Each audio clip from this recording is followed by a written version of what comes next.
The weekly code quiz. How does the color property apply to text? Since the color property sets the color of the foreground content of the selected element, when applied to a text element, such as paragraph text, it will apply color to the text itself.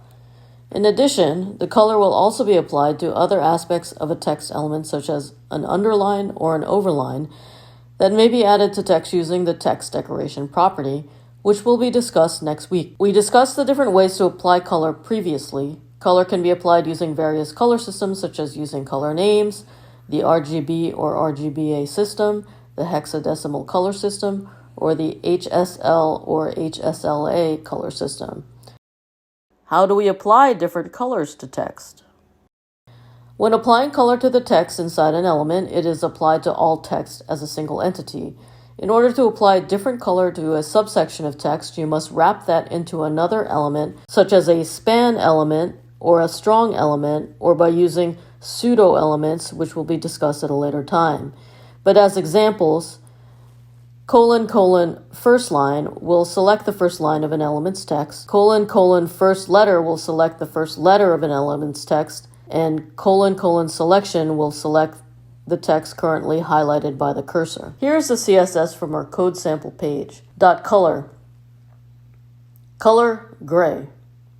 .new color, color RGB 0, 128, 0. Block quote, font size 20 pixels, font style italic, line height 1.5, color green. .color, : first line, color HSL 120, 100%, 25%. And here's how the HTML has been adjusted. We have added a class attribute to our P element, and as previously, we are using lorem ipsum placeholder text and have shortened it for presentation on this slide.